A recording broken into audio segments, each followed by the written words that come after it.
ਲੋ ਬਈ ਸਾਰੇ ਵੀਰ ਭਰਾ ਥੋੜਾ ਨੇੜੇ ਨੇੜੇ ਆ ਜਾओ ਤੇ ਗੱਲ ਜ਼रा ध्यान नाल सुननी है। सुना है कि हजरत अली रज़ी अल्लाह तआला अन्हु का किसी यहूदी के साथ ज़िना का मामला था। केस अदालत में गया तो जज ने टेक्निकल बुनियाद पर फैसला यहूदी के हक में दे दिया। हजरत अली रज़ी अल्लाह तआला अन्हु के पास बतौर गवाह आपकी औलाद यानी हसनैन करीमैन में से एक या दोनों थे। आप रज़ी अल्लाह तआला अन्हु ने शुजाअत व बहादुरी की मिसाल होते हुए भी ना तो जज को मुतनाज़ा बनाया और ना ही कानून को हाथ में लिया, बल्कि वो फैसला मनोआन तस्लीम करके मिसाल कायम कर दी। दूसरी तरफ एक फितना परस्त शिद्दत पसंद टोला इस बात को लेकर बहुत खफा है कि इमरान खान के दौरे हुकूमत में आसिया मसीह को अदालत ने क्यों आज़ाद किया। जब मेरे ऊपर ये सवाल किया गया तो मैंने सुप्रीम कोर्ट ऑफ पाकिस्तान की वेबसाइट से जाकर इस फैसले की कॉपी डाउनलोड करके पढ़ने के बाद शिद्दत पसंद फितना परस्त टोले के करिंदों पर चंद सवालात उठाने का फैसला किया। सवाल नंबर 1, किसने कहा था कि मुकदमा की FIR का अंदराज 5 रोज की ताखीर से करवाओ, जबकि तुम्हें इस बात का इल्म था कि ताखीर का फायदा मुल्जम को मिलने का चांस होता है। सवाल नंबर 2, किसने कहा था कि मुकदमा की दरखास्त एक वकील से लिखवाओ, जबकि तुम्हें पता था कि तुम्हारे इस अमल से मुकदमे की सच्चाई पर शकूक व शुबहात पैदा हो जाएंगे।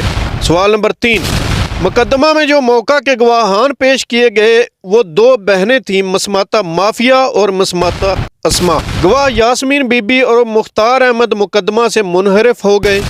क्यों?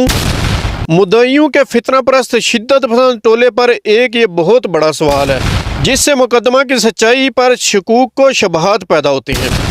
क्या शिद्दत पसंद टोला मुनहरिफ गवाहान के दीन ईमान पर शक करता है या नहीं? सवाल नंबर 4, मुकदमा का मुद्दई कारी सलाम फालसे के खेत में लड़ाई के वक्त कहाँ था? सवाल नंबर 5, क्या कारी सलाम को खबर इसकी बीवी के जरिए पहुंची जो इन खवातीन को कुरान पढ़ाती थी, या मुआफिया या अस्मा के जरिए पता चला?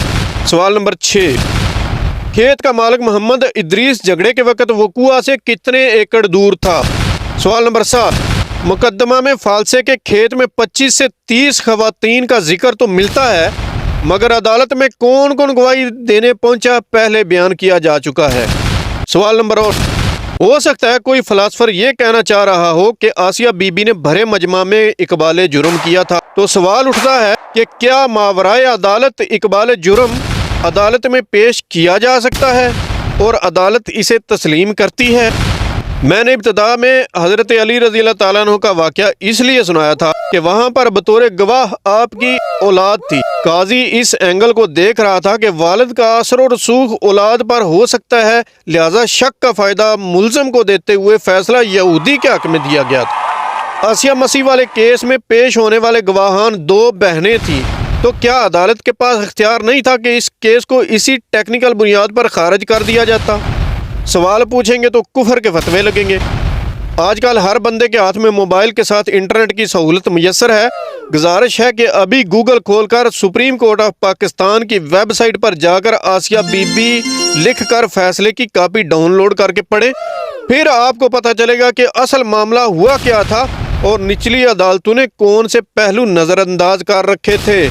फितना परस्त शिद्दत पसंद टोले की सियासत से बचो और ईमान बचा कर जियो।